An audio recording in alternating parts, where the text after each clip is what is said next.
dermaga, tiba-tiba mencium bau labu. Salam sapa untuk siswa-siswi Semamuga. Assalamualaikum warahmatullahi wabarakatuh. Alhamdulillah, segala puji bagi Allah karena kita diberi nikmat sehat, tubuh yang kuat, pikiran yang hebat, sehingga kita bisa belajar bersama dalam kegiatan MOPDB di kesempatan hari ini. Meskipun wabah COVID masih melanda dan menyisahkan kisah yang tak kunjung tamat. Saya Khairul Hamdiatus Sholihah SPD, dan di samping saya ada Ibu Lailatus Suroiyah SOS selaku pemateri di kesempatan hari ini. Baik Ibu Laila, bagaimana kabarnya hari ini? Alhamdulillah sehat. Baik Ibu, apakah kita mulai langsung saja untuk menjelaskan materi hari ini? Baik. Kesempatan pada kali ini saya akan memberikan kesempatan untuk menjelaskan tentang materi kesadaran berbangsa dan bernegara. Silakan Ibu Laila. Kira-kira ya, sebelumnya saya dulu yang menanyakan. Kira-kira menurut Ibu Laila, apa arti dari kesadaran berbangsa dan bernegara? Baik ya, terima kasih atas waktu yang diberikan oleh moderator Bu Jandia. Nah, kita langsung saja masuk ke materi ya. Sebelumnya saya ucapkan puji syukur atas limpahan rahmat Allah Subhanahu wa taala sehingga kita diberi kesempatan untuk mengikuti masa orientasi peserta didik baru atau yang bisa disebut MOPDB ya, dalam keadaan sehat walafiat. Jadi meskipun pelaksanaan MOPDB ini dilaksanakan secara daring, saya harap kalian tetap semangat untuk mengikutinya. Dan sebelumnya saya ucapkan selamat datang dan selamat bergabung kepada siswa-siswi kelas 10 SMA Muhammadiyah 3 Tulangan. Baik, pada kesempatan kali ini saya akan menyampaikan materi tentang kesadaran berbangsa dan bernegara seperti yang sudah disampaikan sama moderator tadi ya. Baik, langsung saja. Kesadaran berbangsa dan bernegara. Jadi kenapa sih harus ada materi kesadaran berbangsa dan bernegara ini ya? Kalian semua siswa-siswi kelas 10 SMA Muhammadiyah 3 Tulangan, kalian adalah generasi muda, dan di tangan kalian lah nanti perjuangan bangsa ini diteruskan. Jadi kalian adalah generasi penerus bangsa yang dituntut untuk memupuk rasa tanggung jawab dan menjunjung tinggi nilai-nilai yang terkandung dalam Pancasila. Jadi ini kita hadirkan di MOPDB ini Bu. Ya karena apa? Ya kita tahu bahwa generasi muda kita ya saat ini kesadaran berbangsa dan bernegaranya itu bisa dikatakan rendah ya, sehingga mereka tidak mengenal tentang jati diri bangsa Indonesia. Makanya perlu dihadirkan materi ini ya, karena mereka juga adalah nanti sebagai pengisi perjuangan ya, penerus perjuangan para pahlawan di era kemerdekaan ya. Baik, kemudian sebelumnya ya saya akan menjelaskan tentang perbedaan bangsa dan negara. Biasanya kan kita sering ngomong istilah bangsa, istilah negara. Nah, ternyata dua hal itu berbeda. Bangsa itu punya makna sendiri, begitu juga dengan negara juga punya makna sendiri. Bangsa ya, pengertian dari bangsa adalah kumpulan masyarakat yang membentuk suatu negara ya, karena dipersatukan oleh cita-cita yang sama. Jadi gini, sebuah organisasi ya itu pasti di dalamnya ada tujuannya, ada cita-cita yang sama. Nah misalnya Bu Jandia gabung di sebuah organisasi A, tentu untuk bergabung di situ kan organisasi itu ada tujuannya ya, ada maksudnya. Begitu juga dengan bangsa, sekumpulan masyarakat, sekumpulan orang-orang ya yang berdiam di suatu negara. Jadi mereka punya cita-cita dan tujuan yang sama. Itu yang dinamakan bangsa. Kemudian selanjutnya adalah pengertian negara. Apa kira-kira negara itu ya? Negara adalah suatu wilayah. Jadi wilayahnya ya yang dihuni oleh suatu perkumpulan masyarakat yang di dalamnya itu terdapat pemerintah sebagai pengatur jalannya kegiatan di wilayah itu. Jadi negara adalah ada wilayahnya ya, jadi ada wilayahnya sebagai tempat berdiamnya orang-orangnya. Kemudian ada orang yang mendiami wilayah itu ya, bisa dibayangkan kalau hanya wilayah atau sebuah pulau kosong gitu nggak ada penghuninya, kira-kira bisa nggak disebut sebuah negara?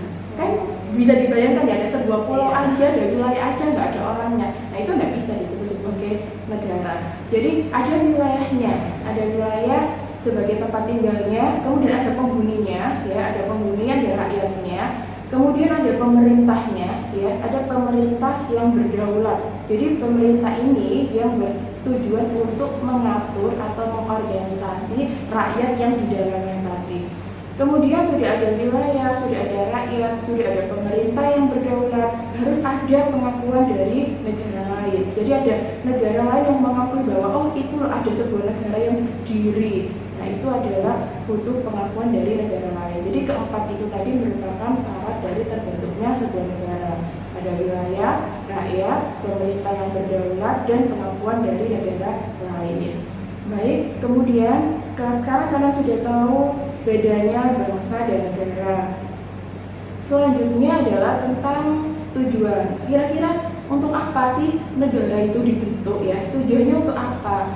Tujuannya adalah untuk meningkatkan kesejahteraan dan kemakmuran masyarakat yang tinggal di dalam suatu negara. Jadi tujuan negara dibentuk untuk mensejahterakan orang-orang yang di dalamnya tadi, untuk memakmurkan masyarakatnya. Nah itu adalah tujuan negara yang secara umum. Kalau tujuan negara Indonesia sendiri, nah itu sudah tertuang di dalam pembukaan Undang-Undang Dasar Negara Republik Indonesia tahun 1945.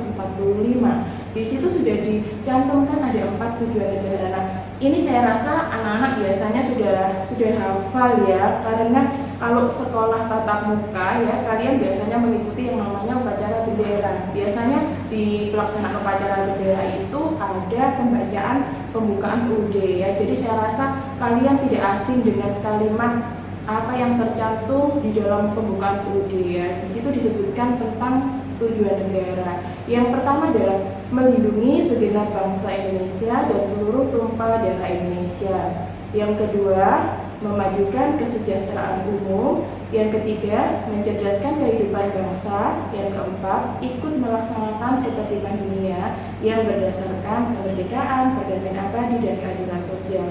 Jadi keempat ini adalah tujuan dari negara kita ya, negara Indonesia. Dari tujuan negara, nah ini baru kita masuk ke makna kesadaran berbangsa dan bernegara. Kira-kira apa sih maknanya ya, makna dari kesadaran berbangsa dan bernegara itu? Ya dari yang pertama maknanya ya, dari kesadaran berbangsa dan bernegara, sadar bahwa kita ini berada di tempat yang memiliki bahasa, ideologi, dan sejarah yang sama. Jadi kita rakyat Indonesia itu kan berada di dalam sebuah negara yang punya bahasa pemersatu, meskipun kita punya banyak bahasa ya, dari berbagai daerah saya rasa punya bahasa ya, punya bahasa daerahnya masing-masing. Tapi kita punya bahasa pemersatu yaitu bahasa Indonesia. Kemudian kita punya ideologi yang sama. Ideologi itu apa? Ideologi adalah cara pandang ya, cara pandang yang dimiliki oleh bangsa kita. Ideologi kita yaitu sama, satu, yaitu Pancasila. Kemudian kita juga punya sejarah yang sama, yaitu sejarah apa? Sejarah kita adalah sebagai negara yang pernah dijajah. Jadi rasa kesatuan kita itu ada sejak penjajahan ya. Jadi kalau kita tidak bersatu di zaman dulu, tidak mungkin kita bisa meraih yang namanya kemerdekaan ya. Kemudian selain ada bahasa, ideologi, dan sejarah yang sama, kita juga punya aturan-aturan ya, yang baik dalam bidang ekonomi, politik, sosial, budaya gitu. Jadi itu yang diatur oleh negara. Yang pertama itu makna dari kesadaran berbangsa dan bernegara. Makna kedua, kita harus bertindak dan berperilaku sesuai dengan cita-cita dan tujuan negara. Tujuan negara sudah dipaparkan tadi ya. Jadi kita bertindak sesuai dengan cita-cita dan tujuan negara Indonesia.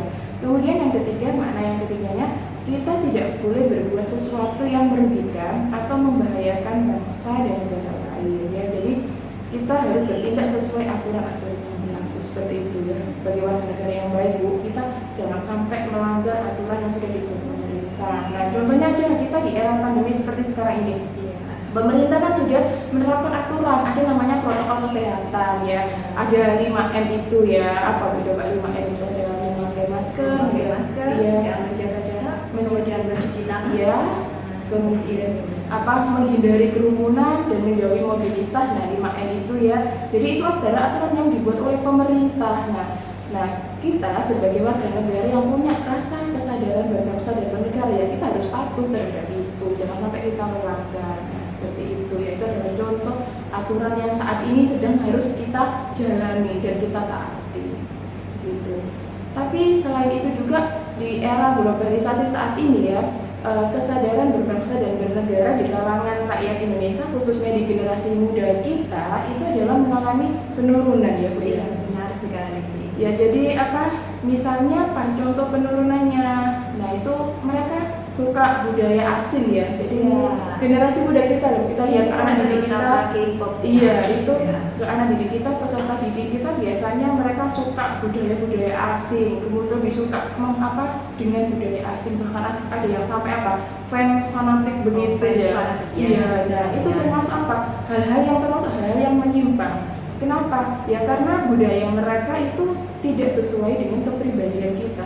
Nah ini bukan berarti kita tidak boleh menyukai budaya asing. Nah kita boleh saja, tapi jangan terlalu fanatik sehingga kita melupakan kebudayaan kita sendiri. Karena Indonesia punya jati diri bangsa Indonesia. Baik, berarti budaya asing yang masuk ke Indonesia harus difilter dulu. Nah iya benar Bu, harus difilter. Apa filternya? Yaitu Pancasila tadi kan. Pancasila itu sebagai ideologi kita, sebagai pandangan hidup kita, sebagai nilai-nilai dalam menjalankan kehidupan sehari-hari. Jadi budaya itu difilter, kira-kira budaya ini sesuai nggak dengan budaya Indonesia. Nah kalau tidak sesuai ya berarti tidak usah ditiru. Nah begitu. Contohnya misalnya yang lain lagi adalah gaya berpakaian. Kita adalah adat ketimuran, dengan busana kita harusnya sopan santun. Nah kalau misalnya budaya asing itu tidak sesuai cara berpakaian, tidak sama. Nah itu ya jangan ditiru ya, kita filter dengan Pancasila tadi, seperti itu ya. Kemudian selanjutnya kira-kira tujuan semangat kebangsaan. Nah kira-kira untuk apa sih kalau kita belajar berbangsa dan bernegara? Tadi di awal sudah saya jelaskan, karena kalian adalah generasi penerus bangsa ya. Selain itu juga biar nilai-nilai yang dimiliki bangsa Indonesia itu sungguh-sungguh dihayati oleh segenap warga negara, baik dalam kehidupan pribadi maupun kehidupan sosial. Jadi kalau kita sudah sadar bahwa kita adalah bagian dari bangsa Indonesia, maka nilai-nilai luhur yang ada di bangsa Indonesia itu bisa kita terapkan dalam kehidupan sehari-hari, seperti itu ya.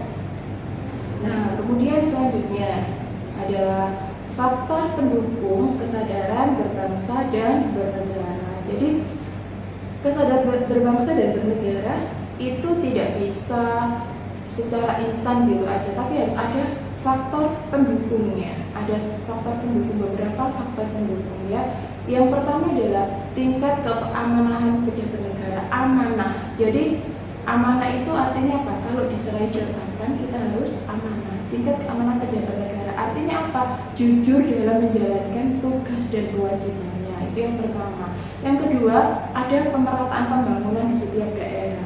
Jadi pembangunan yang merata ya, nanti semua warga negara kita ya dari Sabang sampai Merauke akan bisa merasakan sama-sama sejahteranya kalau pemerataan pembangunan itu sudah dilaksanakan di setiap daerah, sehingga tidak ada lagi diskriminasi. Diskriminasi itu perbedaan. Jadi gini, di daerah A itu pembangunannya, fasilitasnya, infrastrukturnya lebih bagus ya, lebih baik dibanding di daerah saya, di daerah B.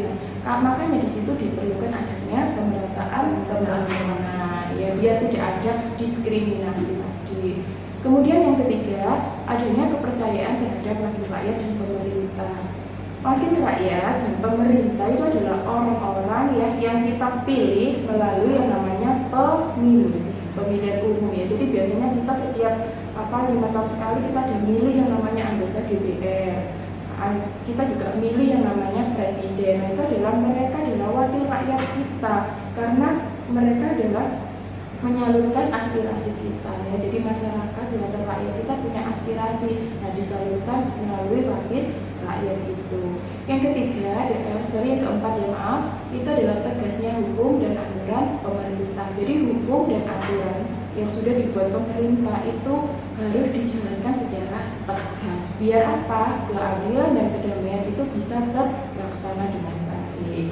Kemudian Kemudian selanjutnya adalah punya rasa memiliki dan bangga berbangsa Indonesia. Jadi kita sebagai bagian dari warga negara Indonesia harus bangga bangga terhadap bangsa Indonesia. Bagaimana Bujang, dia sudah bangga menjadi bagian bangsa Indonesia? Oh, tentu harus bangga. Iya, kita harus bangga ya. Salah satu bangga ya. Nah, ini yang kita pakai sekarang. Kita ini pakai produk ini pakai ya. batik. Iya, pakai batik. Ini adalah produk dari dalam negeri. Nah, itu berarti menunjukkan bahwa kita bangga terhadap karya dari bangsa Indonesia. Tapi bukan hanya penggunaan batik saja yang menunjukkan kita bangga bahwa kita ini berkebangsaan Indonesia. Kira-kira apa lagi ya, Bu? Nah, misalnya kita selain itu kita belajar tentang kebudayaan ya. Kita tahu bahwa budaya kita banyak sekali. Misalnya ada tarian daerah, alat musik daerah ya. Nah itu kita belajar ya, kita pelajari, kita hidupkan kembali. Nah itu berarti apa? Kita bangga juga sebagai bangsa Indonesia. Kemudian apa, kita tampilkan di festival-festival. Nah itu kan berarti mempromosikan. Selain kebudayaan, kita juga ada sektor pariwisata. Nah dengan kita mempromosikan pariwisata yang ada di negara kita, nah itu berarti kita juga bangga bahwa itu adalah bagian dari bangsa Indonesia. Seperti itu Bu ya. Apalagi kan generasi muda sekarang kan suka yang namanya vlog atau tampil di YouTube, itu kan bisa dimanfaatkan ya Bu? Iya, jadi kalau misalnya kalian berkunjung di salah satu tempat wisata, nah itu bisa kalian bikin vlog ya, kalian upload di sosial media kalian. Nah itu kan jangkauannya sudah global ya kalau sosial media. Dengan begitu bahwa nanti orang-orang atau bahkan bangsa asing akan tahu bahwa Indonesia itu punya potensi wisata yang sebagus ini, sehingga menarik mereka untuk datang ke negara kita. Begitu ya. Itu sudah termasuk sadar berbangsa. Iya, itu juga termasuk bagian dari sadar akan berbangsa dan bernegara. Itu adalah contoh simpel ya yang bisa kita lakukan ya, yang bisa kalian lakukan sebagai generasi bangsa ya. Kalian adalah generasi muda. Kemudian selanjutnya menyadari bahwa bangsa Indonesia adalah negara yang multikulturalisme atau beraneka ragam. Jadi coba ya kalian lihat dari pulau Indonesia yang segitu banyak ya, dengan jumlah 34 provinsi yang ada di Indonesia, setiap provinsi pasti punya keanekaragaman budaya, punya bahasa sendirinya. Contohnya di Jawa Timur ini aja, ada yang sebagian menggunakan bahasa Jawa ya, kemudian ada yang menggunakan bahasa Madura. Itu adalah contoh contoh kebudayaan yang dimiliki bangsa Indonesia, dan ada banyak sekali bahasa daerah lainnya. Nah, kemudian kita harus menyadari bahwa negara kita itu beraneka ragam gitu ya. Jadi kita nggak boleh egois ya. Jadi kita harus saling yang namanya toleransi, saling menghargai. Kita nggak boleh mencela budaya yang lain ya. Kemudian selanjutnya kita mengetahui nilai positif dan kekayaan bangsa. Nilai positifnya ya dari bangsa Indonesia itu adalah misalnya ada etika ya, ada budaya gotong royong ya itu, kemudian ada budaya musyawarah mufakat. Nah itu adalah nilai-nilai positif yang perlu kita hidupkan kembali ya, karena ya saya rasa sekarang individualisnya cenderung masyarakat kita khususnya generasi muda kita adalah cenderung individualis, sehingga karena mereka asik ya biasanya kalau berkumpul, benar mereka berkumpul bersama misalnya 5 orang ya. Ini kita bicara berkumpul bukan di era seperti saat ini ya, bukan di pandemi Covid ya. Biasanya kan kalian kalau sekolah tatap muka kalian berkumpul di jam istirahat. Nah kemudian saat berkumpul itu pasti kalian nggak ngobrol, misal berkumpul berlima kita amati aja kalau anak-anak istirahat itu pasti nggak ngobrol, tapi main HP ya kan, main HP sendiri-sendiri. Jadi itu adalah budaya kebersamaan itu sudah mulai luntur ya, karena mereka cenderung individualis ya, seperti itu. Jadi itu tadi adalah faktor pendukung kesadaran berbangsa dan bernegara. Nah selain faktor pendukung itu juga ada yang namanya faktor penghambat Bu. Jadi selain ada bagaimana biar kesadaran berbangsa dan bernegara itu terwujud, ternyata ada juga beberapa hambatannya ya, hambatan di dalam mewujudkan kesadaran berbangsa dan bernegara. Ya, siswa-siswi kelas 10 SMA Muhammadiyah 3 Tulangan bagaimana? Masih semangat ya? Harus dong ya, harus semangat meskipun secara daring ya. Yang pertama adalah ketidaktahuan nilai-nilai positif dan kekayaan bangsa Indonesia. Jadi kalau kita tidak tahu bahwa Indonesia itu sebenarnya kaya, punya kekayaan di darat, di lautan. Nah, bisa dibayangkan berapa kekayaan hasil hutan ya kan, hasil hutan Indonesia aja bisa menghasilkan berbagai macam jenis kayu. Kemudian di laut juga, di dalam laut sumber daya laut itu juga merupakan kekayaan bangsa Indonesia. Jadi kita harus tahu bahwa Indonesia itu punya kekayaan alam yang melimpah dan itu harus bisa kita gunakan secara cermat. Kemudian yang kedua, merosotnya tingkat keamanan negara. Jadi kalau kondisi keamanan di dalam sebuah negara itu merosot, maksudnya negara itu sudah tidak aman, nah itu juga menjadi faktor penghambatnya kesadaran berbangsa dan bernegara. Yang ketiga, ketidakpercayaan kepada pemerintah. Tadi sudah saya sampaikan bahwa pemilu itu dilaksanakan untuk memilih pemerintah atau wakil rakyat. Nah, tapi kita kemudian tidak percaya kepada pemerintah. Nah, itu juga bisa menjadi faktor penghambat. Ya. Kemudian ketidaktegasan hukum yang berlaku. Jadi hukum, aturan, undang-undang yang ada di negara Indonesia ini harus dilaksanakan secara tegas. Kemudian yang kelima, faktor penghambatnya adalah rasa ingin menonjolkan golongan masing-masing. Jadi kita nggak boleh, tadi sudah saya sampaikan juga, ada yang namanya toleransi, ya kan, ada toleransi. Jadi negara kita negara yang beraneka ragam, kita harus toleransi, kita nggak boleh menonjolkan golongan masing-masing, ya. Kemudian yang keenam, merosotnya nilai-nilai lagi tadi berkaitan dengan yang nomor 5. Jadi itu tadi ada 6 faktor penghambat kesadaran berbangsa dan bernegara. Ya, seperti itu ya. Kemudian selanjutnya kita masuk di itu contoh tindakan. Nah, dari tadi kan saya bahas teorinya ya, tentang pengertian bangsa, pengertian negara, kemudian faktor penghambat kesadaran berbangsa dan bernegara, juga faktor pendukung ya. Sekarang kita masuk ke contoh tindakan nyata ya yang bisa kita lakukan dalam mewujudkan kesadaran berbangsa dan bernegara ya. Yang pertama adalah menghargai jasa pahlawan. Nah, di situ ada kata pahlawan. Kira-kira pahlawan itu apa ya? Biasanya kan kita kalau peringatan, kalau tidak di masa pandemi COVID-19 seperti ini ya, biasanya kan kita ada perayaan, ada pelaksanaan misalnya saat 17 Agustus atau setiap hari pahlawan. Biasanya kita melaksanakan apa? Perayaan lomba, kemudian pakai baju pahlawan, ya kan, sampai dibilang sewa gitu ya dari baju pahlawan. Kira-kira kalian paham nggak apa itu pahlawan ya? Pahlawan itu adalah orang ya, seseorang yang diberi gelar ya karena berjasa terhadap negara. Jadi merupakan gelar yang diberikan kepada mereka yang telah berjasa terhadap negara, itu adalah pahlawan. Karena dengan semangat juang mereka bisa menjadikan Indonesia ini merdeka. Nah, itu adalah pahlawan. Kemudian pemerintah dan masyarakat harus meneruskan perjuangan para pahlawan. Nah, kalau yang bisa dilakukan pemerintah seperti memberantas kemiskinan, keterbelakangan dan kesenjangan di masyarakat, itu adalah salah satu cara menghargai jasa para pahlawan itu yang dilakukan oleh pemerintah.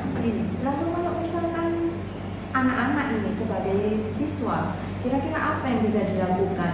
Oh iya, kalau anak-anak ya, siswa, kalian sebagai siswa untuk menghargai jasa pahlawan, karena tahu ya bahwa tugas utama seorang siswa adalah belajar. Nah, dengan belajar itu kalian sudah termasuk menghargai jasa pahlawan. Loh, kok bisa, Bu? Iya, karena dengan kalian belajar itu berarti kalian sudah termasuk melawan yang namanya kebodohan. Juga bisa dengan melawan kebodohan nanti juga bisa menambah pengetahuan, akhirnya meningkatkan kualitas sumber daya manusia di negara kita. Nah, itu jadi kalian cukup belajar itu secara tidak langsung kalian sudah termasuk menghargai jasa pahlawan karena kalian sudah berhasil melawan yang namanya kebodohan. Nah, itu kan juga termasuk berjuang. Belajar berjuang apa? Ya jelas kalian berjuang melawan rasa malasnya ya kan.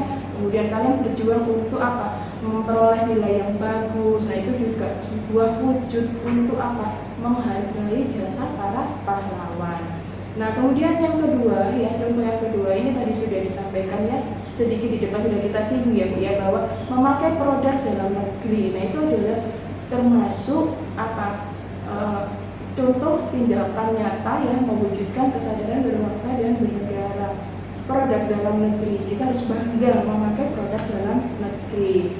Jadi makanya pemerintah kita ya berulang kali kan gunakan produk dalam negeri, membeli produksi dalam negeri. Nah, itu selain kita bangga juga sebagai upaya untuk memperkuat ekonomi di negara kita ya. Jadi untuk meningkatkan produksi dalam negeri, menambah skala besar skala usaha dalam negeri, sehingga juga menambah jumlah investasi. Jadi kalau kita menggunakan produk dalam negeri, otomatis produksi di dalam negeri akan meningkat. Nah, pendapatan negara pun juga akan pasti ikut meningkat, seperti itu ya. Jadi mulai sekarang ya, kalian sudah belajar materi tentang kesadaran berbangsa dan bernegara ini ya Bu ya. Berarti kita mulai sekarang harus mulai membiasakan membeli produk lokal untuk membangun ekonomi nasional, dan juga apa, bisa membuka lapangan pekerjaan ya. Sekarang kita lihat angka pengangguran di negara kita cukup ya tinggi jika dibandingkan dengan negara lain ya. Jadi saya harap kalian bisa menggunakan produk dalam negeri sehingga bisa apa, membantu perekonomian, membuka lapangan pekerjaan, seperti itu.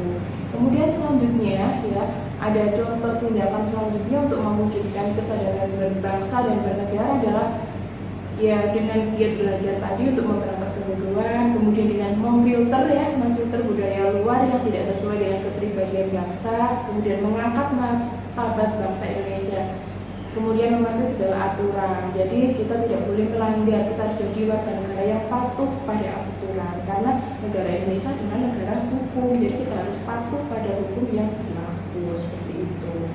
Selanjutnya, nah kalau misalnya nanti kita sudah punya rasa kesadaran berbangsa dan bernegara, nanti akan muncul sendiri yang namanya rasa bela negara.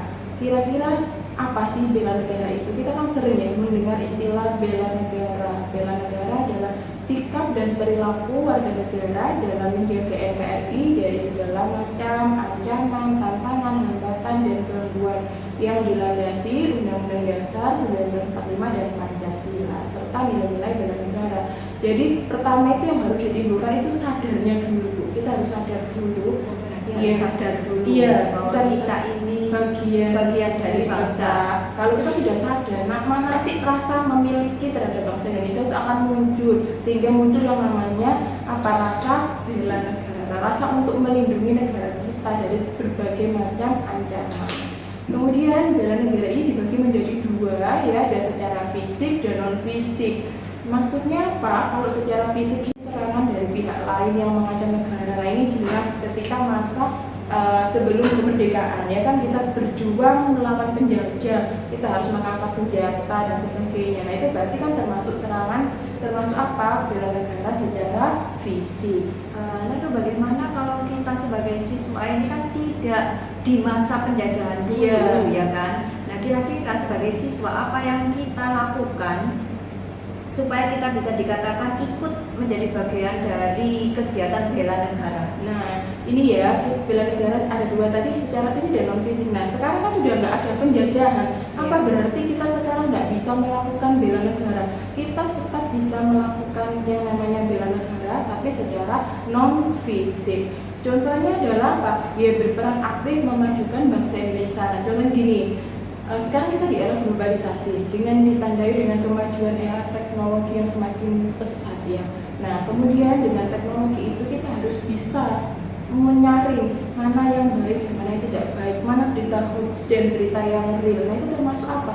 Wujud kita melawan ya, itu termasuk sebenarnya apa? Termasuk ancaman. Sebenarnya globalisasi itu bisa menjadi hal positif dan negatif ya, itu juga bisa menjadi apa? Musuh juga ya, dalam dapat dikatakan bisa sebagai apa? Musuh ya. Makanya kita harus bisa menyaring tadi ya secara apa? Menyaring bahwa mana yang sesuai dan mana yang tidak sesuai, yaitu dalam bentuk bela negara kita secara non fisik. Kemudian kita harus cermat menggunakan teknologi itu ya, kita harus cara cermat, kita bisa memilah ya mana yang baik dan tidak baik. Kemudian kita bisa memanfaatkan ya, misalnya untuk mempromosikan sebuah produk, itu kan berarti kita termasuk memanfaatkan teknologi dengan tepat. Nah, jadi itu adalah contoh bela negara di era saat ini, karena sudah tidak ada yang namanya penjajahan seperti itu. Selanjutnya, nah ini ada unsur bela negara. Yang pertama adalah cinta tanah air, kemudian ada sadar berbangsa dan bernegara, yakin bahwa Pancasila sebagai ideologi negara, kemudian rela berkorban untuk bangsa dan bernegara, kemudian memiliki kemampuan awal bela negara. Kemudian, nah dari sadar ya, tadi kita ulas lagi, dari awalnya tadi kita sadar bahwa kita bagian bangsa Indonesia. Dari sadar itu muncul rasa bela negara, rasa untuk melindungi ya. Sama kayak kalian ya, biasanya kalau sadar, kemudian dari sadar itu muncul yang namanya apa, rasa untuk melindungi, seperti itu ya. Kemudian, nah dari sadar kemudian ada muncul bela negara, lanjut kemudian akhirnya muncul rasa yang namanya nasionalisme. Ini sering kali ya, ada nasionalisme, ada patriotisme. Jadi kesadaran bela negara itu juga dapat menimbulkan rasa patriotisme dan nasionalisme di dalam diri masyarakat Indonesia. Nah, kira-kira kita kan sering ya Bu ya mendengar istilah nasionalisme. Kita memperingati acara 17 Agustus untuk nasionalisme. Nah, kira-kira apa ya nasionalisme? Kemudian ada istilah patriotisme. Nah, itu ternyata nasionalis dan patriotisme itu adalah dua hal yang berbeda. Iya, jadi punya arti yang beda loh. Kalau nasionalisme itu adalah sikap mencintai bangsa dan negara sendiri. Jadi kita mencintai bangsa dan negara. Kalau masyarakat kita sudah punya yang namanya jiwa nasionalisme, maka akan menempatkan kepentingan bangsa dan negara di atas kepentingan pribadinya. Jadi yang lebih utama itu adalah kepentingan bangsa dan negara. Itu nasionalisme. Intinya adalah biasanya kita sebut dengan istilah cinta tanah air. Kemudian ada patriotisme, ya patriotisme itu adalah sikap rela berkorban untuk kepentingan bangsa dan negara. Jadi punya rasa patriotisme ini biasa pahlawan, ya pahlawan di masa ketika Indonesia masih dijajah oleh bangsa asing ya. Kalau nggak punya rasa patriotisme, nggak mungkin mereka akan berperan melawan penjajah sampai mengorbankan jiwa dan raganya ya. Jadi mereka punya rasa patriotisme, punya sikap rela berkorban, makanya mau mau memerdekakan bangsa Indonesia hingga bisa kita nikmati seperti saat ini ya. Kemudian selanjutnya ada beberapa sikap ya yang bisa kita hindari untuk memupuk semangat nasionalisme ya. Sikap itu adalah sukuisme. Tadi sudah saya sampaikan bahwa kita ini adalah negara yang beraneka ragam ya, multikultural. Jadi ada banyak suku. Kita nggak boleh punya sikap yang namanya sukuisme, menganggap bangsa sendiri yang paling baik. Itu tidak boleh. Kemudian yang kedua adalah Calvinisme, menganggap bangsa sendiri paling unggul. Kita nggak boleh, karena bangsa apa kita nggak boleh terlalu fanatik ya. Meskipun kita punya kesadaran berbangsa dan bernegara, kita tidak boleh terlalu fanatik, menganggap bahwa bangsa Indonesia ini yang paling unggul. Itu nggak boleh. Itu namanya Calvinisme. Ya, jadi kita cukup sadar dan mencintai bangsa Indonesia, tapi kita tidak boleh terlalu fanatik itu. Kemudian yang ketiga ekstremisme ya, kita harus ekstrim, sikap mempertahankan pendirian dengan berbagai cara, kalau perlu dengan kekerasan senjata. Jadi kita nggak boleh ya terlalu ekstrim ya, jadi mempertahankan pendirian dengan berbagai cara. Jadi kita nggak boleh menggunakan kekerasan ya, kita terlalu ekstrim ya, akhirnya menimbulkan perkelahian, konflik antar kelompok, itu nggak boleh ya. Misalnya tadi, wah ternyata daerah saya ini yang paling baik, yang paling unggul, sehingga kalau ada yang menghina itu harus kita berkelahi, kita bela dengan menggunakan kekerasan dan senjata. Nah itu nggak boleh ya. Jadi ada tiga sikap yang harus kita hindari di dalam memupuk semangat nasionalisme, yaitu sukuisme, calvinisme, dan ekstremisme. Jadi kita tetap harus punya yang namanya rasa nasionalisme, tapi tidak boleh terlalu yang namanya fanatik, seperti itu Bu. Ya, jadi kita tadi sudah belajar ya tentang mulai kesadaran berbangsa dan bernegara sehingga bisa menimbulkan rasa bela negara. Kemudian kalian juga sudah tahu ya perbedaan rasa nasionalisme dan patriotisme itu apa ya. Jadi saya harap kalian sekarang sudah menjadi generasi muda ya, yang sudah mengenal ya sedikit banyak tentang jati diri bangsa Indonesia, sehingga bisa menimbulkan rasa nasionalisme dan patriotisme kalian. Ya, baik, saya rasa itu sudah cukup Ibu.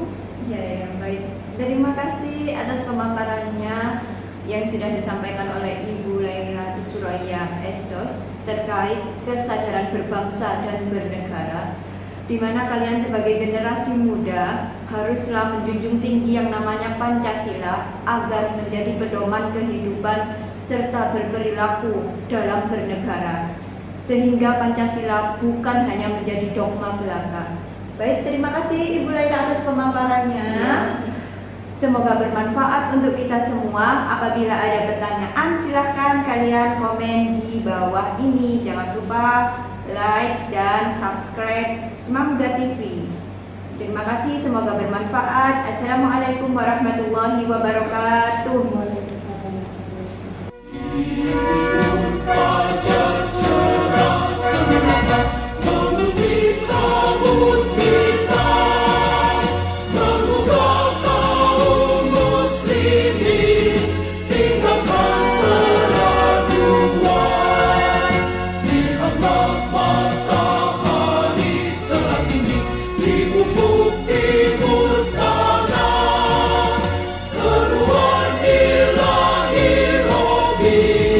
Samina